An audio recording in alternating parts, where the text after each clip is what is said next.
Hello. Happy Tuesday, guys, and welcome back to the best podcast in the whole entire world. With me, Jessica. And me, Zoe. And our lovely guest, Kerri. Yay! So we said to you last week that we were getting someone very exciting on. We have Kerri Major. She's a sports dietitian and personal trainer based here in Glasgow. And we love her. We love her so much. We love her. We love Kerri. We've known each other briefly for a few years, haven't we? Because of your partner and Richard. Yeah. What does he do again? He is a sports scientist. Scientist for, was it St Mirren? St Mirren, yeah. Yeah, so that's how I heard of you. And then we worked a bit together on the panel of the Soho House, didn't we? Yeah, we did. And you were amazing on that. So It was fun. It was good. I just think you talk very well, Kerri. Your No voice. pressure or anything, No but you've got a pressure. nice voice. I think it just comes naturally. I know the feeling. And there's this big foghorn like... Yeah, so that is why I wanted you on today, because we talk a lot about food, obviously, and diet, and we do get a lot of questions wrote into us, should I say, and we are not qualified by any means to give proper professional advice, only our personal opinion and experience. So we thought it was important to get you on, and like I say, we love you so much. Educate. Try. And we just love everything that you're about as well. You're all about balance, and I think that is one thing that I live for, you live for, and we think it's super important as well. Absolutely. So, shall we begin with our spit or swallow? Sounds good. Yay! Then you brought us in some baked goods. Some home baked So goods. that's more important, really. Yeah. So we have some salted caramel brownies, because I don't think you can Go do a wrong. mix with Yes. salted caramel brownies. Wow. Oh my God. We have some Easter Easter-themed bark. Okay, I need that. I need that. Guys, look at the Oh my... Wait, have you layered that with like caramel? Yeah. Well, it's not caramel, so it's got like a biscuit base. Holy shit. Mind blowing. That is unbelievable, Kerri. Wow, what is that under that? A biscuit? So it's like a biscuit base. The kind of bottom of it is made with like Oh my God. Swapsies. Sorry guys, we are actually speechless with the baked goods that we are shoving into our gob right now. I don't want to talk anymore, I just want to eat. that's you. I really need you to share the recipe for this, because listen to this crunch. It's got a nice wee crunch to it. Bit of sweet and salty. These are unbelievable. Thank you so much. You're welcome. I wish you could all taste it through the microphone. It's just that balance. Right, well, I'll put that on here. Shove that down, please. Right, well, let's just get in about it, shall we? So let's start with a bit of an intro. Okay. So a bit about yourself. How did you get into this line of work? Why did you want to get into it? What did you have to study to get into it? So yeah, I probably always say that I'm like a dietitian by day and then like PT by night, but it's mainly dietetics is my main job. Nutrition's like my main thing, and I kind of got into personal training just as kind of my pathway, kind of where my journey went. I've always been really into sport and exercise, so I think when I went and studied dietetics, I always had this idea that I would be getting into sport nutrition in some way. So I graduated back in 2012, which makes me feel really old. And then worked for a few years, just trying to get a bit of experience and stuff behind me, working in kind of the clinical setting and things first. Went back to uni back in 2015 to go in to do sports, and I think I've probably always had this idea of working in elite sport. I think when you think about sport and exercise nutrition, that was definitely where my mind first went. It was just I'd be working with a club or something like that. But I don't know, you'll probably know this, Jess, as well, but getting into the world of sport is quite difficult in Scotland. I don't know, like through Richard and stuff like that is quite hard. I think if I was really wanting to maybe kind of make my way in it, I would probably have had to move down south, which is not really what I was kind of keen to do. So after I graduated from my postgrads, I just tried to contact all the clubs. I was lucky enough to be able to do seminars and things, which was great. But I think unless you're maybe getting into like a big club, I guess maybe it's all about who you know. And a lot of unfortunately like kind of maybe clubs that are either part-time or maybe aren't things like Rangers or Celtic maybe don't see the value, or we're not considered as like a legal requirement the way a physio is. So it's quite difficult to kind of get your foot in the door. So I think for a while I just kind of resigned myself to the fact that NHS would be my main thing, which was where I was working for the last like 10, 11 years. And then I would just do sports nutrition on like a bit of a side hustle. But we've kind of done a bit full circle. I think when I started to do PTing, it kind of made me realise that there's this kind of big area of, I guess maybe sports nutrition the sports nutrition world that maybe gets neglected. So people that I would like to call everyday athletes like you and I, that enjoy going to the gym, that enjoy training, maybe we are training for an event and we just want to be able to fuel ourselves properly, get the best out of our training and make it worth our time. And realise that they were kind of getting neglected almost. Yeah. So I think personal training, even though I never intended to work in it, just kind of made me realise that that's probably where I feel really aligned to. And that's kind of where I am today. So yeah. You kind of need both though, don't you? Like if you're on your own journey, like you need to be thinking about your fitness and your nutrition. Yeah, so they go so So it's hand a in good, hand. yeah. And what's the difference between a nutritionist and a dietitian? Good question. Yeah, I would love to know this answer. Me too. So the easiest way for me to explain it is that a dietitian is the only person that's regulated by law from a nutrition point of view. So anyone could call themselves a nutritionist. You guys could. Really? Anyone could, because they're not regulated by law. I might. And I think the tricky thing with that is that probably nutritionist is a more recognised title for Yeah. someone wanting to get information about nutrition. Which is why I always thought that was more like the premium. opposite. Yeah. So what I would say though is that there's registered nutritionists out there that can do appropriate qualifications, that can put themselves on a voluntary register, which is really good, which would give you an indication that they've done appropriate qualifications to show their credentials, if that makes sense, and show that they're appropriate to be giving you guys information. The difference between how a dietitian though can work and a nutritionist can work is that a dietitian tends to be, or we are the people that are able to give nutrition advice based on clinical conditions, so we can treat and diagnose nutrition related conditions and support with that. Like if you were celiac or something like that. Inflammatory bowel disease, irritable bowel syndrome, whereas a nutritionist would tend to be able to give advice on kind of public health, general health eating and things like that as well. So that's where the kind of difference lies. So a nutritionist, generally speaking, wouldn't be able to go and work in a hospital clinical setting, if that makes sense, because they don't do clinical placements that we would have to do in uni, if that makes sense. And how long is the course that you have to do? So you can go through it in a couple of ways. If you do dietetics as an undergrad, it's a 4-year kind of undergrad course, but then you can decide to go in it in another way where you maybe do like another science degree that's half associated and then go in and do like a postgrad in dietetics or a master's and do it that way. Did you study here in Scotland? Studied in Scotland, studied in Glasgow. So, I love so that. yeah. We love Glasgow. We love Glasgow. We do love Glasgow. That's really interesting. Do you actually look after a lot of people that have IBS? Yeah, but it's not my main area. So I would say when I was going through like working in the NHS, that would be people that we would see quite often in there. They would come through kind of clinics that they would have been referred by a consultant with IBS, or you would be seeing them as outpatients. But not in my main job now. But it does tend to come up. A lot of people, I would say, suffer with IBS. They do. So it tends to come up quite often in the day-to-day people that I would see from a sports point of view as well. Tends to be a big thing. So I think the point that is always really worth highlighting is definitely that there's good nutritionists out there, but if people are wanting to work with someone, the best thing that I would say to people to do is always have a look at the Association for Nutrition register, and it's a voluntary register that those people that have done the right qualifications can put their name to, and it means that you're checking the credentials. They can't call themselves a dietitian, whereas I could call myself a dietitian and a nutritionist, if that makes sense. So it's the same way I always say to people, you wouldn't go to a mechanic for getting your teeth done, if that makes sense. Yeah. Why would you do the same for for your nutrition? We eat every day, or we should obviously hopefully eat every day, and I think people are just very trusting of giving, I guess, or getting their advice from people that are unqualified, and that's where a lot of the times dietitians and registered nutritionists are kind of picking up the pieces a little bit. Yeah. What's the biggest challenges you've faced in your career so far? Any stand out? I actually probably would say COVID.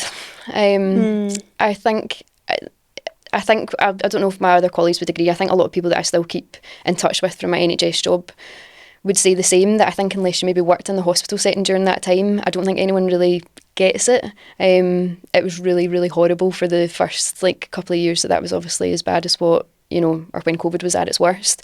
I think it was already on the NHS was already very stretched as it was. And then I think to have such a big impact, and obviously the way COVID affected so many people, I would say that was really hard. And I think the NHS and I guess maybe staff as well have kind of struggled to come back from that afterwards. So the kind of morale and I guess the sounds maybe trauma is a bit, I don't think it's a harsh word, but I think a lot of people often say we've got a wee bit of PTSD after working in the clinical setting after that. So. And did you work there at that time? Mm-hmm. Yeah.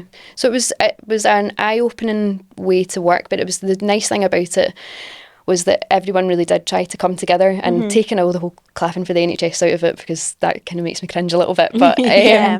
but I think everyone did come together at that point, and just we had to, you know, help and support people a lot more in different teams, work in different settings. So it was just a very different way of working back at that time. Yeah. So yeah. I seen you post on your Instagram maybe yesterday or the day before, a reel, and you said in it that you haven't always had a great relationship with food on a personal level and fitness. Can you talk a little bit about that? Yeah, I would say I've always been into nutrition and fitness from Yeah. a really young age. I've always been, I would say, a big foodie. I always remember enjoying cooking with like my mum, my gran and things when I was younger, and I've always done athletics from a really young age.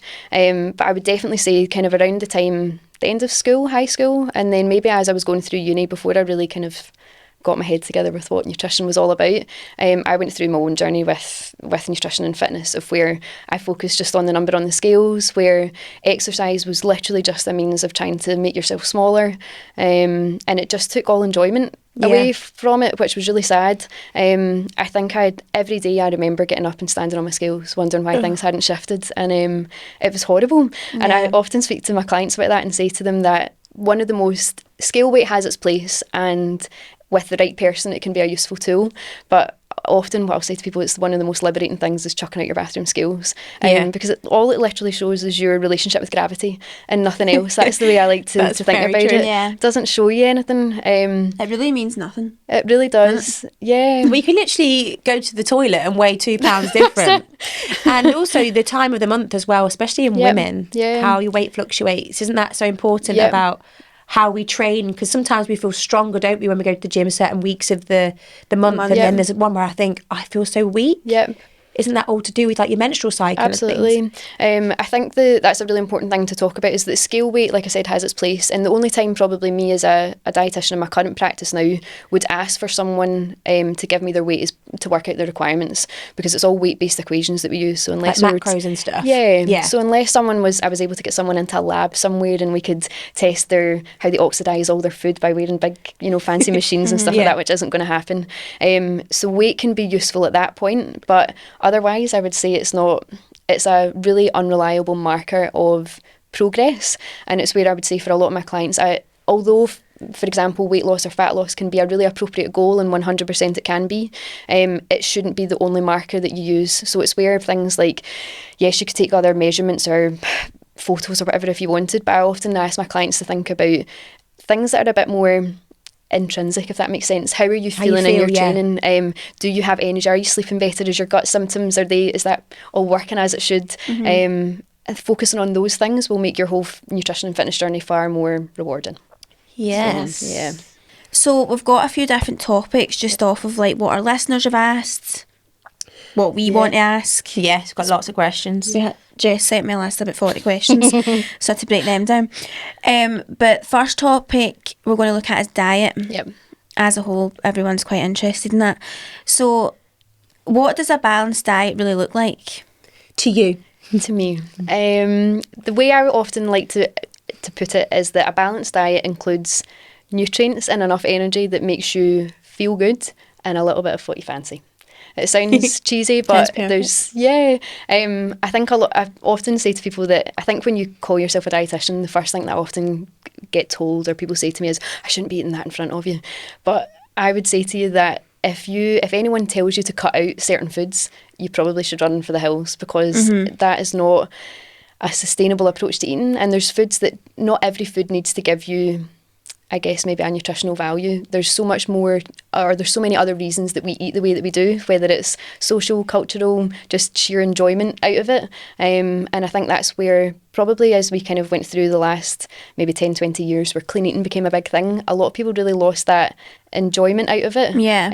So I would say it's thinking the majority of the time of how you can fuel and nourish yourself with the right amount of energy, the right amount of nutrients and things that your body needs, but a little bit of what you fancy. Because a lot of people say about like the 80-20 rule, don't they? Yeah. Yeah, I think that's quite a good approach to have. It's definitely something that I speak to my clients about with all the time, and I think it kind of comes back to that idea of not having this all or nothing approach. And something that I speak to clients about all the time as well is thinking about rather than thinking about what you feel you need to restrict, think about actually what you can add into your meals and snacks instead. Can be a really positive kind of mindset switch to think about, because a lot of people think, oh, I shouldn't be having X, Y, and Z. I need to be cutting out crisps, chocolates, and biscuits. But actually, if you think about adding nutrients and focusing on nutrients instead of numbers, can be a really good way to, I guess, maybe switch the mindset a little bit on it, and Yeah, can that make it is a far good way more of looking at it, actually. enjoyable. Yeah. And do you believe in going on a diet? No. No. I think the word diet, I think, is often used wrong. Diet is just essentially how we eat. Yeah. And I think the connotations with saying diet just ends up straight away coming to restriction. I know. That's just often Yeah. what When it people comes say to. I'm on a diet or I'm going on a diet, I'm like, oh my Snore. God, that is just the most toxic thing you've ever just said. But It's quite kind of old-fashioned as well, in a so way, isn't it? old-fashioned. I understand if people say like I'm going on a, Try to be good. or I'm cutting, like I don't know, I know there's a lot of people in this fitness space that do Yeah. that for lots of different reasons, and I understand that, but when they say I'm going on a diet, I'm like, what does that even mean? Yeah. I think the sad thing is that when, like I said earlier on, if someone had, for example, like a fat loss or a weight loss goal, I would always say it's totally appropriate for you if that's what you want to do, because I think the way that social media is coming across now, it's as if when you say that you're trying to lose weight, it's often shamed a little bit now as well. I Yeah. don't know if anyone else feels that. Yeah. So I think it's totally acceptable for that to be your goal, but I think it's knowing that you're doing it for lots of other health reasons, as opposed to, like we said earlier on, just from an aesthetic point of view, Yeah. over anything else. And I think as soon as the word diet comes in, that's often what people put it down to, is that they're just doing it for an aesthetic goal. They're restricting things that just makes the whole process not enjoyable. And is it actually sustainable? Your diet is actually what you should be thinking about eating and enjoying fuel your the body. majority of the time. Yeah. So a diet, I think, when people say that, it's just something that they're going to do for the short term. So Yeah, actually that's thinking right, yeah. where if you want to make changes, it's what you're going to do in the long term, and where certain diets that I often say, why are you going to is that something that you can stick to long term? If it's not, why are you going to do it? Yeah, like short-term fixes. Yeah. And I understand, I was the same. I'd go on like juice cleanses, or I'd do things like no carbs before Yeah. marbs, and all that bollocks. Like I would. And I just Yeah. think I was so miserable for those 2 weeks. And then what I found is when I go on holiday, I'd go to the all-you-can-eat buffet Yeah. and drink beer. And I was a big bloated pig, and I put all the weight on just like that. Yeah. And it was like, what was all that for? If I just know. started a bit earlier and maybe just changed habits, Yep. I wouldn't have been such a yo-yo dieter. Yeah. And I think the a bit that I find, or I guess that I'm really passionate about, is if we're talking about fat loss again here, is that you can do it without really having to make significant changes. Sometimes it's little minor tweaks that you would really need to make to your nutrition and fitness, regime, if that's the right way to put it, can actually make a huge difference. And where people often go wrong is they try and have that, again, all or nothing approach, where they totally strip things back, they cut out, a horrendous amount of calories from their usual intake, or they cut out their favourite foods, and it only lasts so long, and then they go back to where they started again. Sounds like someone I know. Yeah. Myself. But I feel like with nutrition as well, like you say, it's a lot more to it than fat loss. It's about how you feel. And I found things when I'm putting good nutrients in my body, my skin's better, I sleep better. Definitely. The whites in my eyes are like, if I drink more water, are brighter. Yeah. I look more alert. Just loads of things. It's not just about feeling a bit looser in my Yeah. jeans, which is just a bonus as well. Yeah. Perform better in the gym. Yeah, it's often where the term that I use quite a lot with clients is, rather than thinking about diet and exercise, thinking about fuel and performing. So you fueling your day, you adding nutrients to your day, you performing, not just in your training, for example, but you thinking about how you perform in your work, how you are in relationships with your kids, with your family, whatever, because we need enough energy to fuel our day, not just our Yeah. training. And that can be a really kind of nice mindset switch, I guess, as well, from diet and exercise. And I always I remember when I worked in an office, and I know this isn't a bad thing because we all deserve that 3 p.m. sort of treat. Yeah. And everyone gets tired around that time of day, don't you? Because you've sat and looked at a computer screen all day. Yeah. But I remember I used to have the 3 p.m. slump. That's it. And I would have like a big sugar rush. I'd have loads of biscuits with tea, and then I would feel like ass. And then I was meant to go to the gym after work, and I couldn't. I was like, I can't. I actually energy. can't. Yeah. And for that short period of time, yes, the one biscuit might have been okay, but maybe not the 5. But then I would genuinely feel like shit. And I don't know, is it my blood sugar or something just spikes and then it just crashes? used to happen literally every day. Yeah. And I just think this is such a bad habit to have. And I know it's going to make me feel like shit, but why do I do it? Yeah. It's often maybe like what it comes down to, especially around like 3 o'clock tends to be that time you said that everyone gets that 3 o'clock slump. And often what I would tend to ask people about is, what was your meal or snack like before? So how did you tick what I would call like the balanced plate checklist, where we want to think about including a source of complex carbs, including a source of protein, including a source of colour at least, which comes from your fruit and veggies. And if you did all that or it didn't do all that, that's probably why you're ready to reach for kind of something that's going to give you that quick kind of sugar hit. That's true. So a lot of people play down or kind of slate sugar and carbohydrates. Carbohydrates are essentially just like kind of built up sugar molecules, if that makes sense, when we talk about things like bread, rice, potatoes and pasta. And sugar is the first form of energy that our brain and our body wants to use. So when we have, I guess, maybe been depriving ourselves of certain foods, or our meals haven't been as kind of well made up as maybe they could be, that's where we often tend to reach for sugary based foods, because we know innately that that's going to give us a kind of quick release of energy. So yeah. Wow. That makes a lot of sense. It does make a lot of sense. Interesting. And I feel like you might have answered this, Okay. if I'm getting the vibes right. But do you recommend intermittent fasting? No. I thought that would be the answer. So I think there's a lot of I guess maybe attention on intermittent fasting and things just now. And from a performance point of view, what I would often say to people is that or maybe if we look at fat loss first, that's probably the easiest way to look at it. A lot of people think that it's a superior diet to be following to allow for fat loss to happen. But when research has been done comparing, for example, people that go on a standard calorie restriction, just the way that normally people would reduce their calories a little bit, when you compare that to people who do intermittent fasting and their calories are exactly matched the same, intermittent fasting people don't lose any more weight. So again, it's just shown time and time again that it comes down to being in a calorie deficit. So often what I would say to people when it comes to intermittent fasting, the reason I think people are attracted to doing it is because it allows people to, they don't have to cut anything out. They aren't having to cut out their favourite foods. All it's asking them to do is eat within a particular window. So by reducing your eating window, all you're essentially doing is probably having to eat less, because you're maybe missing out on having, I don't know, a supper snack, or depending on what time you fast from. So I think that's often what it comes down to, is that it's a calorie deficit at the end of the day. And from a performance point of view, the issue that I would say that I have is that you might struggle to then fuel your training sessions well enough because of the times that you're fasting. And for females as well, our hormones are really sensitive to energy availability, which just means how well we feel our day, for example. So there's been a lot of people I would say that I've worked with that have really struggled with having issues with hormones and things, losing their menstrual cycles and things like that, because they are not fueling their training well enough, going into doing training fasted, which obviously comes with a whole array of health issues alongside of that as well. So generally speaking, I would say intermittent fasting. And I feel like we all fast, don't we? Because we're sleeping for like 10 hours, whatever. Yep. And breakfast, means break fast. You're breaking your fast. So it just depends on when you eat it. I guess with intermittent fasting, I've done it before and I lost weight, because again, I was missing out on a whole meal, basically. But I think I found it easier because I'm not really ever that hungry in the morning. So for me, I only ever feel hungry when I break that fast, and then but I don't do it anymore. I did it for a short period of time. And now I am hungry in the mornings now because I've got used to eating breakfast. And you're right, it did fuel my day better. I felt so much more alive and alert, and I can't go to the gym without having some good fuel. Maybe not so much like before, if I'm doing like a 6 a.m. class, I can't.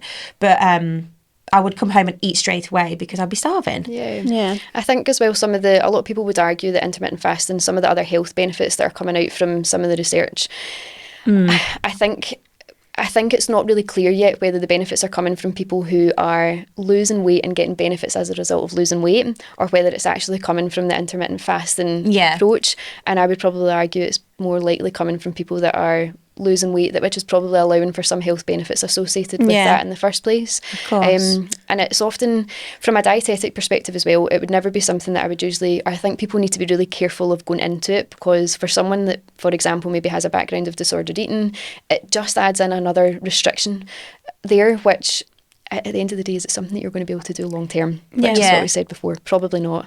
So what I've been doing this past week, and again, it's something I've seen on TikTok. Yeah.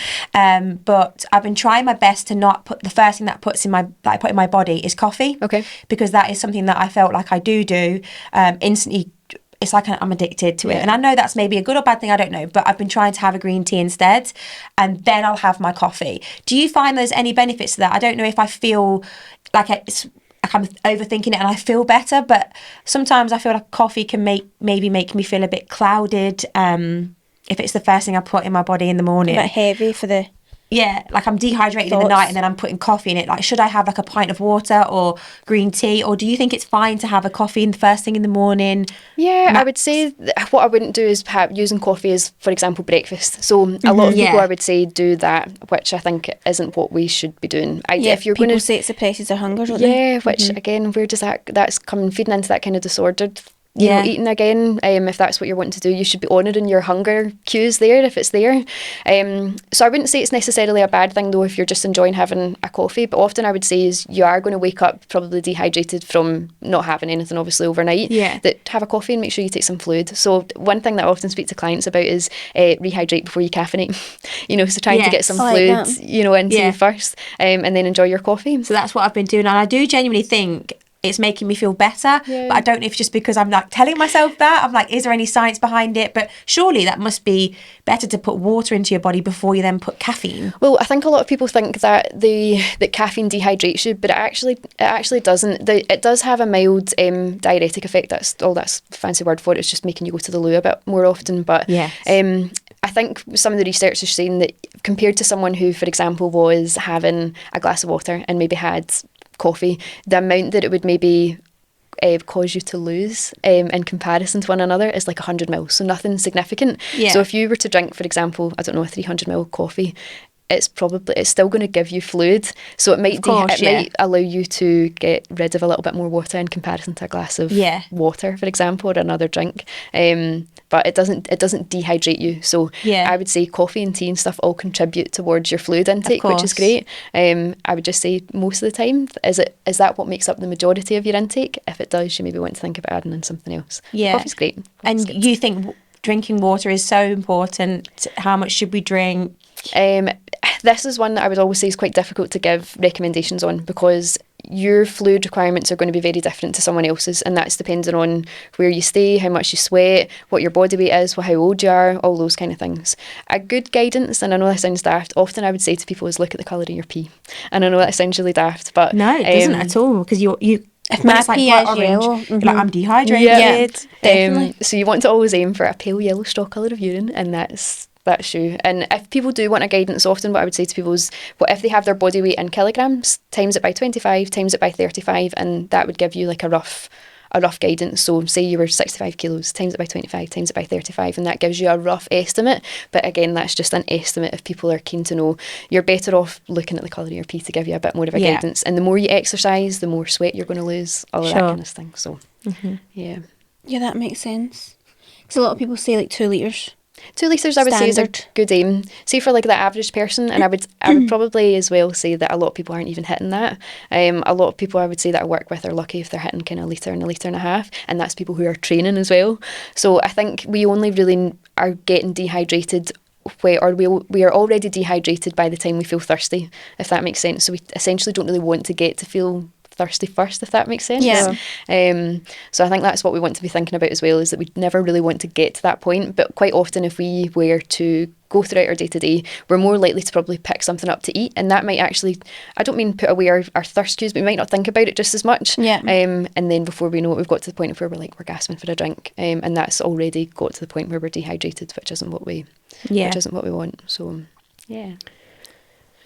Right, okay. I just need to take a minute to Food for digest everything. thought. Shall we move on to weight? Yes, the big topic. Mm-hmm.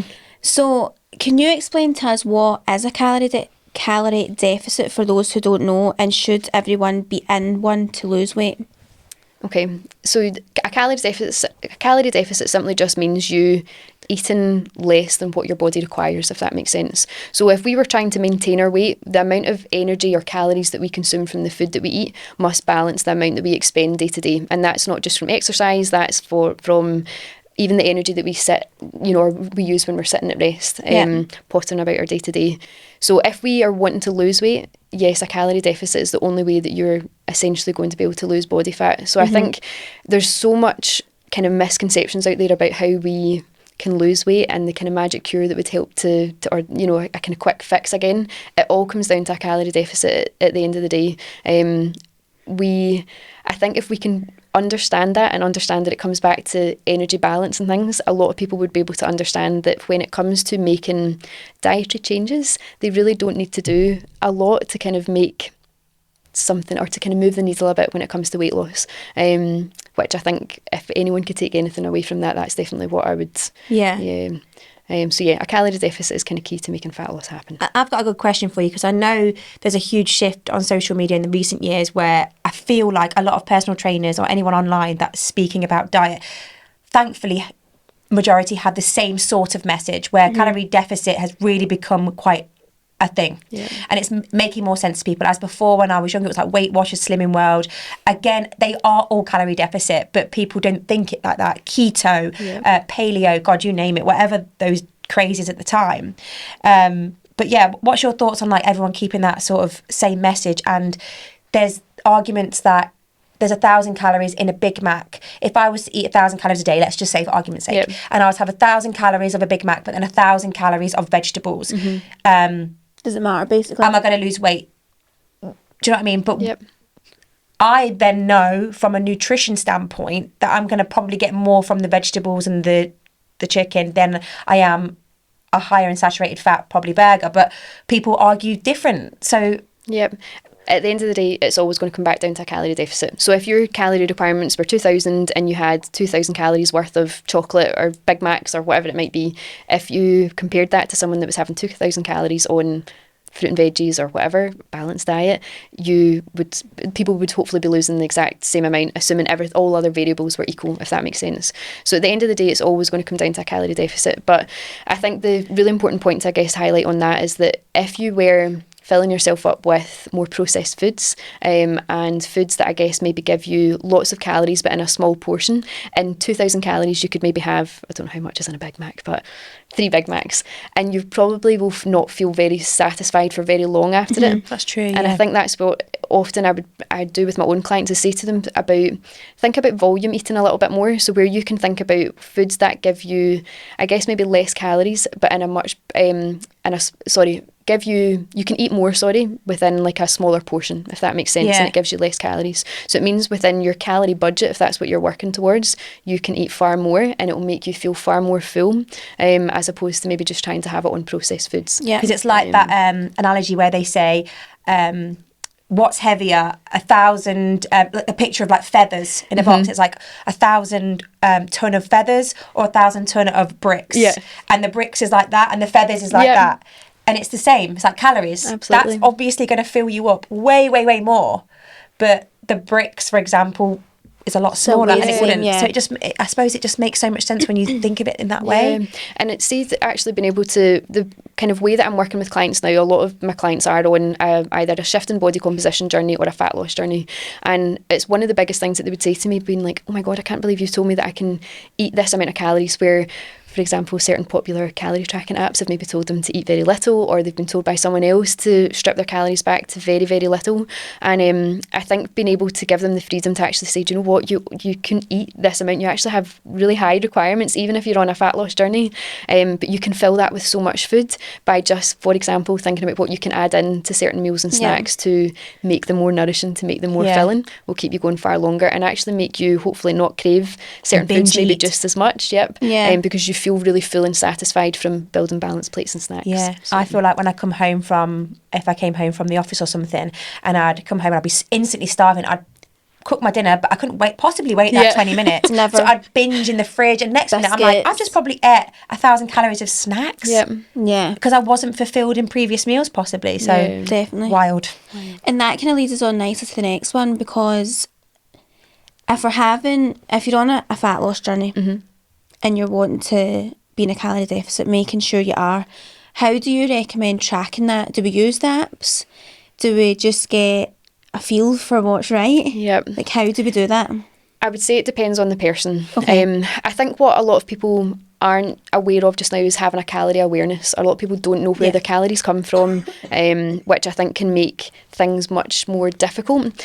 So for a lot of people that I would say that I work with, if they are not triggered by calorie tracking, I would say it can be a really useful tool and strategy for someone to do for a short period of time, but it's not for everyone, so it has to be done with the right person. Yeah. Another way it could be, for example, getting familiar with how we look at the back of food labels, look at the nutrition labelling on the back of a food packet, and getting used to what you actually are portioning out for yourself, and seeing if that helps.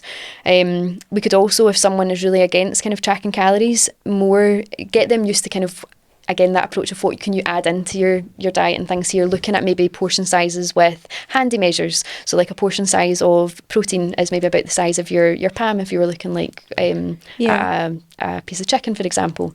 And we could look at it that way if people aren't keen to kind of calorie track.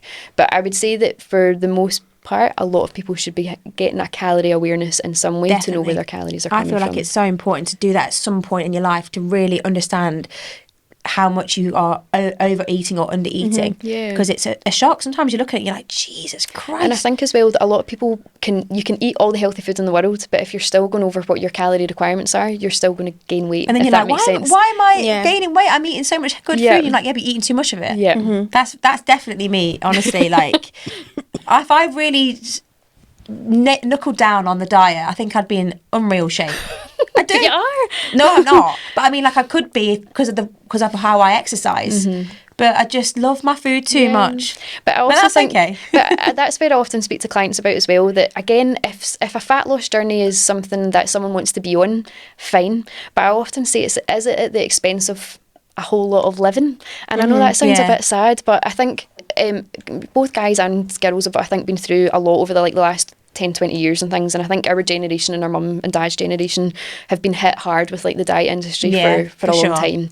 But I think I hope that we're starting to kind of change the narrative a little bit of actually realising that we're not just put on the earth to look a certain way, and actually draining, isn't it? And imagine getting to the point of where sounds a bit morbid, but if you're on your deathbed and you're sitting thinking, that didn't even matter. And I've looked back and I've missed out on going out for dinners with pals, and my whole life was just consumed by what the number was on the scales or how I fitted into clothes. Don't get me wrong, nutrition and I guess maybe body size and stuff does have an impact on your health, but there's a line there that longevity. Absolutely. So. But no, you are right. We've said this, didn't we, last week? There's so much more to life, and when you're starting to lose people around you and you sit there and you think all this stuff that we worry about day to day really doesn't matter. No, as long as if we've got people that love us and we do things that make us happy, it really doesn't matter what size our jeans are. People won't love us any less. That experience won't be any more fun. Maybe you'd feel more confident, but you're never happy anyway, so no. It's funny, I feel I've worked with lots of clients as well that have said that 10 years ago, for example, they would look back at pictures and say, I looked great at that, but they didn't feel good at that time. That's what we were saying, weren't we? How sad is that? And even on at your funeral or on your gravestone, is it going to say she was remembered because she had abs? Do you know, you're not, and it's just so sad. See if I ever have abs though. I'm sorry. I'm sorry to go against it all, but fucking put that in my gravestone. It's been a hard journey to get there, so I want it documented forever. You want them carved into the gravestone. Exactly. A few people also ask that when they're really trying exercise and tracking their calories, they are in a calorie deficit, or so they think they are, but they're not seeing any changes. Is that probably because they're maybe not in the right deficit, or is there other factors that can... Thyroid or something like that? Yeah, I mean, there could be, there could be other factors at play, but I would say that the majority of the time, if you have not got any other associated health conditions and things, if your weight isn't shifting, you're not in a calorie deficit usually. And it comes back to how honest are you when you're tracking things? How honest are you when if we're talking about calorie tracking apps, it's quite easy to be like, my slice or my sandwich that I've had for lunchtime there's a couple of different options, I'll choose the lower calorie option here, and how honest have you been with it? So I would say the most of the time it's that they're getting their energy balance or their calorie requirements not right there. And see if to work out your maintenance calories so that you know what your deficit should be. without speaking to someone like you or a PT or whatever, how can you work that out? There's loads of calorie calculators online now, which is good. And are they quite accurate then? Most of the time, they're always going to, for example, if I'm working with a client, I would usually do a bunch of different equations and kind of almost work out a bit of an average, because every equation, they're all estimates at the end of the day. All what we input is all estimates if we're putting stuff into calorie track. So that's the thing to keep in mind as well. It's not an exact science. So I think as long as you're probably going on to like a reputable site, so there's loads of dietitians actually, I think, out there that have their websites that will have calorie calculators and stuff on it as well, which is good. So I think making sure that it's hopefully taking into account your gender, your age, your activity level day to day, of how much you, for example, are up and about walking, what your exercise is throughout the week. See if it kind of ticks all those boxes, and you're inputting that information into a calorie calculator. I would say most of the time, hopefully, it's fairly Isn't accurate. it true that on food packets that they can have like a 20% fluctuation above or below? Yeah, so I think they have to be within a certain amount of accuracy when I they're don't know if putting 20%, I'm just making I it don't up, actually but- know how much it is, but I would say that there is definitely a bit of an inaccuracy with it, and it's the same with for example, the way we digest food, we won't necessarily absorb all the calories from it as well. So this is where it kind of gets a bit of an estimate again. So for example, looking at corn's always a good example. When you eat corn, you go to the toilet the next day. It's corn. It's corn. Corn is there. So you're not actually digesting it? So you digest some of it, but Right. so the calories that you are essentially consuming won't always necessarily always be absorbed. But I wouldn't say that should put someone off calorie tracking, because again, it's all estimates. For the most part, what you're putting in, if you're being honest about the portion size you're putting in, will give you a really good basis to work from. Yeah. So. And what about when you're tracking? I've heard and seen a few things of people saying you don't need to track fruit and veg. Do we or do we not? You do. So I would say, in comparison, for fruit and veggies, you're probably going to get slightly more calories from a piece of fruit than vegetables. Yeah. I would say if you're going to bother tracking, track everything. Because if you, for example, have, I don't know, say 6 pieces of fruit or something a day, roughly an apple's maybe going to give you anything between 80 to 100 calories or something like that. If you're having 6 portions of that and you're not, that could take you easily out with your deficit. And that's another good point to kind of make as well, is that if you're putting yourself into a deficit and putting something, you're getting your calories from your calculator that you've put it in. If you're getting told to have anything that's maybe 400 to 600 calories less than what your maintenance should be, I would argue that that's probably going too low. 400 to 600 calories, or a kind of 10 to 20% deficit from what your maintenance is quite I guess maybe a sustainable approach to it, that hopefully you won't feel ravenous on it, that you want to eat your own arm. Yeah, so if my maintenance, say, is 2,000, anything between maybe like 1,700, 1,800 is a good... So I would do, it could be, so roughly I would say, so say for example it was 2,000, I would say you want to take off anything between 400 to 600 from that, so that you could go down to, for example, 1,600 or 1,400 and fit, kind of go in for a bit of a sweet spot there. Anything more than that, you're probably going to run the risk of hormonal issues, because you're not eating enough, to kind of just sustain life, and you're probably going to feel like shit on it as well. And is it true that 3,500 calories equals 1 pound of fat? So I always work in kilos. So do you? Yeah, Okay. so about a kilo of fat is about 7,700 calories.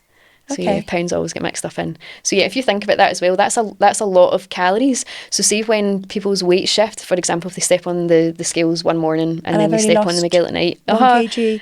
or they see a big increase in it. It's exactly the same. It's not fat loss, or it's not fat gain that you've had in that short period of time. It could be whether you have had more food. It could be whether you've strength trained, because when we strength train and we use our muscles, we get kind of micro tears in our muscles that draws in water. Hench. Yeah, that's it.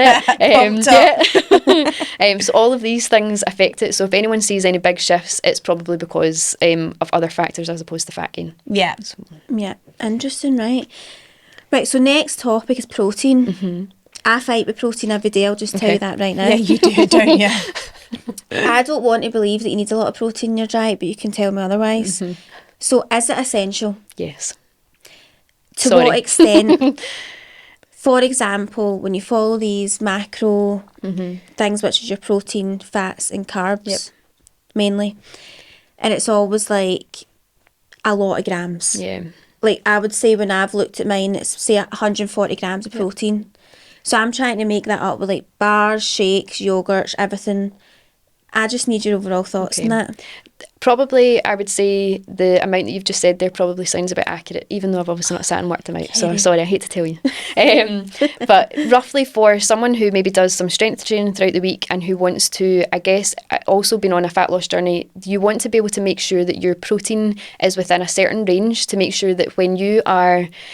If we take fat loss, for example, when you're trying to lose weight, we can't decide whether the fat or the weight loss that we lose comes from lean mass or whether it comes from fat mass. So we want to minimise the amount obviously coming from our lean mass as much as possible. And the two main ways that you can do that is making sure that you eat enough protein, so getting within a range that I'll say in a wee minute, or making sure that you do regular strength training. They're the two things that kind of build or maintain muscle. Yeah. So for most people, I would say 1.6 to 2.2 grams per kilo is a really good shout. So again, if you were 65 kilos, times it by 1.6, times it by 2.2, and that should roughly give you a good guidance of amount of protein to kind of hit per day. It doesn't need to be exact. It's not meant to be like that every single day, but it's a good aim to get to.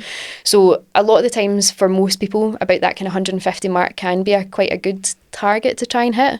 And I think for someone that's maybe not tracked protein or anything before, that can sound really overwhelming and you think, oh shit, am I going to be able to do 150 grams? But it's sometimes just, again, bringing a bit more awareness to your meals and snacks. Using snacks as an opportunity. A lot of people freak out and think, I shouldn't be having snacks, that's going to make me gain weight. But actually it's another opportunity to add nutrients in and hopefully make sure that you're not over consuming calories by going for really long stretches in between your meals as well. So most of the time it's thinking at every meal or snack, making sure that there's a source of protein in there somewhere, whether it's coming from animal sources, whether it's dairy, whether you need to consider maybe a supplement and things as well. But I often think try and focus on a food first and use supplements there as a kind of icing on the cake if required. Yeah, so we're not against like protein bars or anything like that. It's just maybe doing a more natural way. Yeah, I would say food first is always going to be the best way because you're going to get far more nutrients from it as well if you're able to get it from a kind of source of food first. Protein supplements or protein shakes are essentially just, if we're talking about whey protein, for example, they're essentially just whittled down milk powder that you can use to kind of help meet your requirements. They're really good from, I guess, maybe a time and a convenience point of view, or if you're really struggling to kind of hit that higher need. But I would say to people, if you're needing kind of any more than 2 protein shakes a day, you probably need to have a bit of a look at what your intake is like from a food point of view. You probably need to think about where can you get other sources added in. That just screams like farts to me. Doesn't it? 2 protein trumps when guys from the gym and then you're like, oh my God, what the fuck? It's Because that's the thing I would say. After a protein bar, I don't feel good. No, I it's don't. It's too stodgy for me. Like it's heavy. I would say protein bars, again, they've got their place, but I preferably would encourage people to try and think about what can be added to that as a snack to make it a bit more nourishing. So if it's just a convenient option that you've needed and you can pick it up and go, fine, but try and see if you can add something else alongside it. So is it a piece of fruit or something? Can you tell us if any of our listeners are vegan or vegetarian, what can they do to add more protein to the diet because they find it quite difficult? So vegetarian and vegan people are always going to find it probably a bit more challenging. Animal-based sources are going to give you more protein per gram. So a lot of people who are vegetarian and vegan and are going on a calorie deficit, for example, will usually find it a bit more challenging to stick within their calories because, for example, comparing a piece of chicken to a portion size of lentils, chickpeas or something like that, pretty much a portion of chicken is just going to give you protein, if that makes sense. It doesn't really give you any other kind of macronutrients, if that makes sense, for the most part, keeping it simple terms. But if you were to look at chickpeas or lentils, for example, you get some carbohydrates along with that as well. So the protein content of it goes down. Right. So the main thing that I would say that they need to think about is just getting savvy with, similar to what I've just said, making sure that at each of their meals and snacks they're including a source of protein in some way. The other thing that they need to be really careful of is making sure that they're including a variety where possible. So have you heard of amino acids and things before? So amino acids are the building blocks of protein. When we consume animal-based products, we get essential amino acids that our body can't produce itself. Plant-based proteins tend to be short of some of the essential amino acids, but the way that you can get around that is just making sure that you include a variety of plant-based protein sources. So making sure you include beans, pulses, lentils, all of that kind of side of things to make sure that you get a big variety. It might get to the point where a vegan or a vegetarian potentially might have to think about a protein supplement as a nice addition if they are really struggling to hit it. But I would say it's definitely not impossible to still hit a higher protein goal when you're on a plant-based diet. And I do think eating a vegan diet or vegetarian diet definitely comes down to being more prepared. And because you could eat vegan and eat a terrible diet. Yep. You could eat bread, chips, and that's it.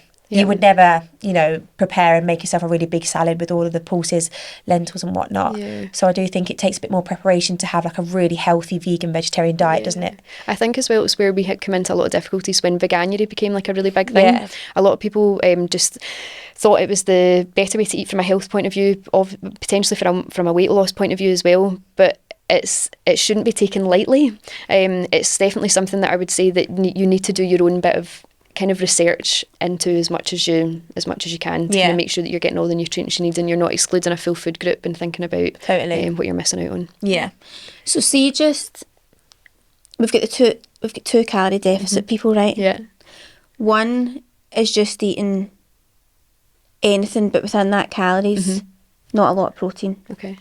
One's eating all the right things with protein. Are we seeing a weight loss difference there? If your calories are equal, no. No, still. Yeah. So if calories are equal between the two, from an energy balance point of view as well, weight loss should essentially be the same.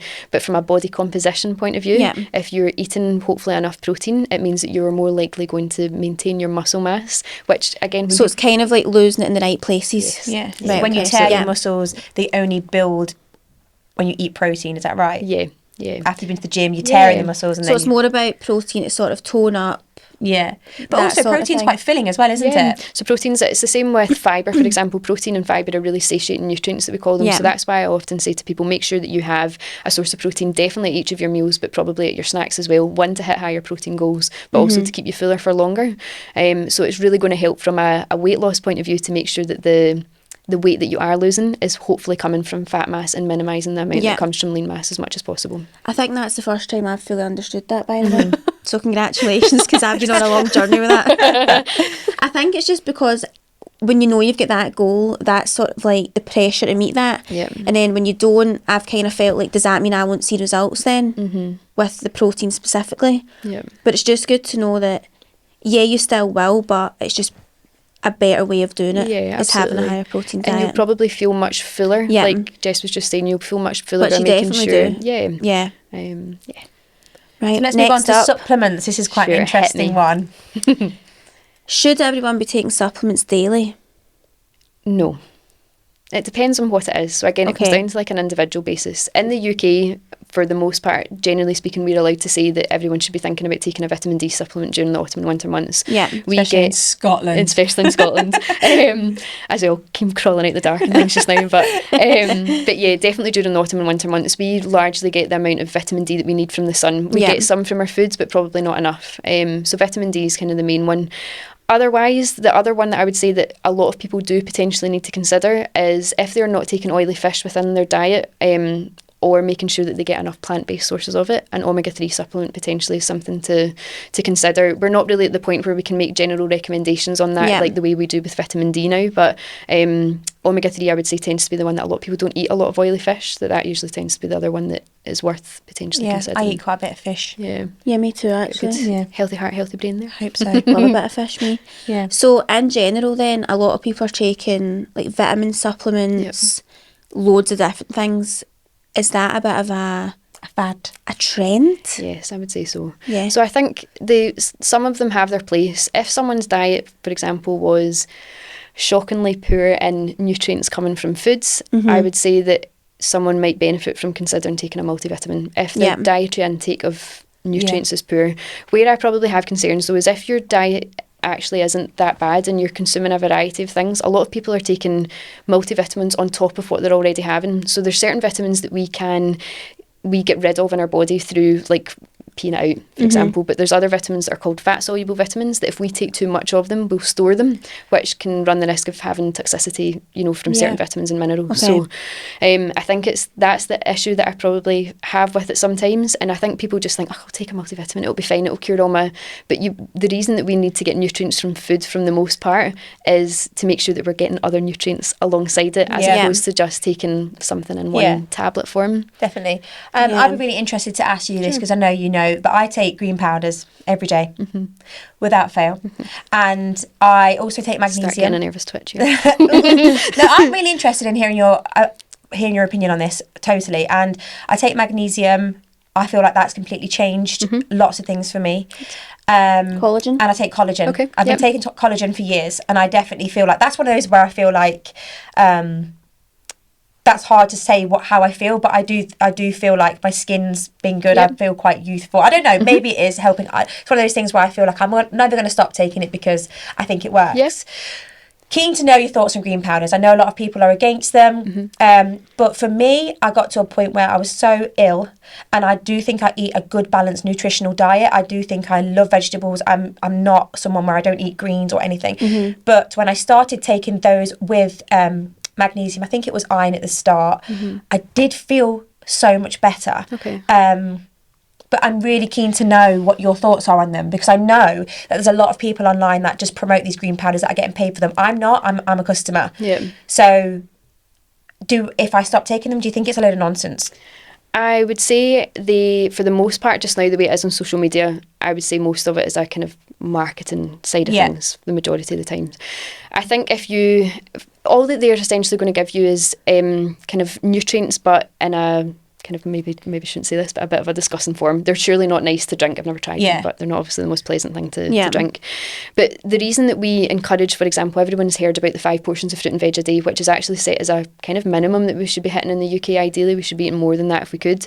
That if we're just trying to take it in a supplement drink form, we're taking out a lot of the fibre that tends to come with it as well, which is another huge reason that we should be taking lots of fruit and veggies.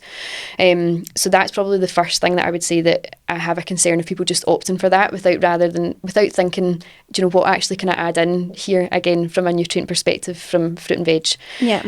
I would say if it's not really essentially going to do you any harm. The other thing though, that when it comes to supplements, is the supplement industry isn't regulated. So someone could easily be making supplements in their kitchen, chucking them on Amazon, and they're not which is, I think, a big concern from a supplement point of view. And where if I'm working, for example, with an athlete, I would always usually say to them, make sure that you check the batch number on Informed Sport. It's a website that you can check that it's been batch tested at least. It doesn't maybe take out all risk, but it's something that you can consider doing. It's just, there could be risk of contamination. They're just not regulated in any way that they could have other crap in it that you don't know about. So that's, from a supplement point of view, the other kind of concern. But I would say, going back to kind of the green powders, I wouldn't generally recommend them. I would say food first if you can. The most it's going to give you is some nutrients, but it's not going to give you the full, I guess, maybe benefits that having just a piece of fruit and veg and stuff would do for you. And I think that's just common sense, isn't it? I mean, I know that, but I don't know if it's just something that I take and I genuinely do feel better because of it, but I would be terrified to stop doing it now, because honestly, it was awful. I was ill all the time, wasn't I? Like season 1 and 2, I just was bunged up, unbearable. And I don't know if it was a thing from COVID, but it was, and I thought, I'm actually a generally quite a healthy person. Why is this happening to me? I'm also keen to know your thoughts in a sports standpoint of creatine and electrolytes. Because Richard takes creatine, and I've been starting taking electrolytes because I've been running a lot. What are your thoughts on this? So creatine is definitely one that I would... So there's a certain amount of sports supplements that I would say that have fairly good evidence behind them. Creatine is one of them. Should I be taking that? Yes, definitely. Really? Yeah, 100%. Fuck. So how do I take that then? Is that not the one that's like caffeine?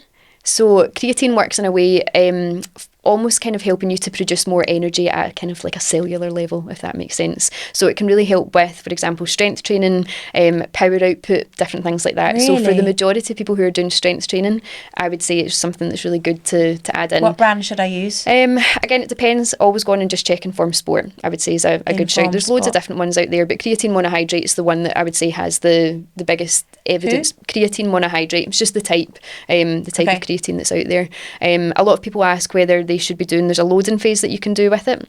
I would say unless you're training for something, you don't need to. It's just how quickly your muscle gets saturated with creatine. That's all. Right, I'm on that then. So 5 grams a day and you're sorted. Okay, so, perfect. And electrolytes? Electrolytes, I would say it depends. So it comes down to maybe how much you feel that you sweat and things as well. So I would say if you're largely well hydrated throughout the rest of the day, you potentially...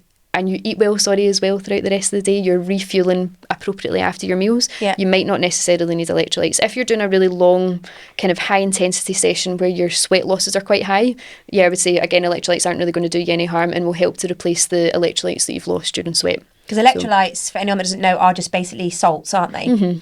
So if you think about it, when you, it sounds a bit minging, but when you sweat, you can obviously taste the salt from it, and that's just because you are getting rid of the kind of minerals that are obviously floating around your body and things when you're. So I could just sweating. Sprinkle some molten salt in my water. Well, you can actually make them at home yourself by adding some sugar and salt with a bit of water and diluting juice, rather than you can make your own electrolyte drink. That'll save you some cash. That's it. So. And what about, just a few random questions now, dairy alternatives? Dairy alternatives. Oat milk, soya, oat milk, etc. There's a lot of bad shit online about oat milk. Thoughts on that? So first things first, I would say when it comes to people making dairy alternative as a choice to have, I would say it's almost, it comes back to the idea of people maybe going plant-based and things before. If you decide to go plant-based, that's absolutely fine if you decide to do that, but it comes down to making sure that you have done your research a little bit first. So where we've seen issues in clinic a lot recently is that a lot of people who have decided to switch from maybe dairy-based milks to plant-based milks are having issues with not getting in enough calcium in their diet, which means they're having issues with their bone health. So dairy or calcium fortified alternatives, are a food group of their own. So if you think about completely excluding dairy products and you're not making sure that your oat milk or your soya milk are fortified with calcium, you're running the risk of being deficient in calcium, so having issues with bones and muscle health and things like that, which isn't what you want. So I would say if someone's wanting to make that switch and you prefer it, that's absolutely fine. Just make sure you check the label of whatever you're buying that it's fortified with calcium. It's fine. If you're deciding to, I know a lot of people have this issue about oat milk maybe having higher amounts of different fats in it, they're inflammatory and all those kind of side of things. You need to make sure that you are, again, getting your research from the right place. There is nothing wrong with taking oat milk at all. There's no weird and wonderful things in it that you need to worry about, and some of the fats that are in it are absolutely fine to be having. Thank fuck. All hail oat milk. I love oat milk. I have it all the time, and I try to ignore everything online because I was like, I genuinely enjoy the taste of it. Enjoy it. So I'm sure when I'm sitting there vaping in the weekends and chugging, flipping alcohol down my neck, I'm sure a bit of oat milk in my coffee is not going to do me any harm. Well, that is correct. By the way, I've stopped vaping now. So. Thank God for that. That phase is over. Hallelujah. God. Last question, because I just think this covers quite a lot of people's concerns. Is there any key signs that show you have maybe like gut issues or like IBS or that sort of thing that aren't just... Because, I think I've got everything that's to exist. Can we talk about the gut? I think the gut is the most important thing. So is there any, just like a quick sort of 5 things that could show this? If that's easy, if that's possible. Try.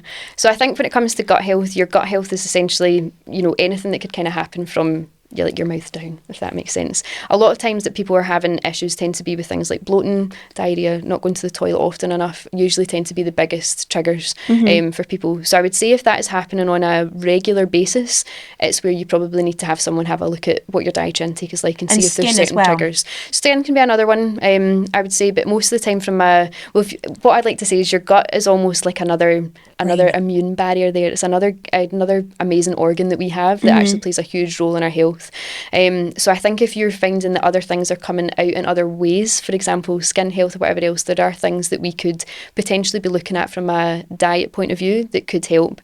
I think the tricky thing is that there's a lot of, again, misinformation. Gut health, as soon as it's plastered onto anything just now, people are often caught up in it because it's quite a buzzword at the minute of gut health, when actually a lot of the time people just need to take it back to basics quite a lot, and actually making sure that they're drinking enough water or enough fluid in general, making sure that what their stress is like. So there's something called the gut brain axis. So you imagine for example going to an interview and feeling uptight and anxious about it, we might have to run to the loo, for example. That's because there's a connection there between how we feel brain-wise and what's going on in our gut. Interesting. So when it comes to IBS and irritable bowel syndrome, that's often one of the things that needs to get looked at first before people go on, I don't know if you've heard of it, the low FODMAP diet. So people are often just chucked on that straight away when actually there's a lot of other lifestyle things that need to be looked at first, and kind of potentially just minor tweaks to their diet before going on quite a restrictive low FODMAP diet that should only be done for 4 to 6 weeks, I believe, before you then come off it.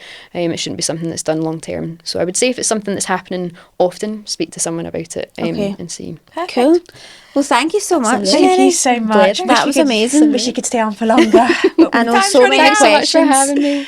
But thank you. That was a pleasure. A quick one. So if anyone wants to get in touch with you about having a one-to-one or just picking your brains about diet, how can they contact you? Sure. So I'm mainly on Instagram at Kerri Major _dietitian. That's mainly where I am. You can also find me on TikTok and things as well. I've got a website where you can just apply to kind of my kind of one-to-one coaching. And people that are not based in Glasgow and Scotland can also work with you. Yeah, so I offer online coaching from a nutrition point of view and a personal training point of view as well. Yay! Amazing. So, Well, thank you Well, so much thank for you. coming on. I It's hope been that was amazing. helpful to everyone listening. Yes, we hope. And have a gorgeous rest of the week, and we will see you on on Friday. Friday's episode. Bye, guys.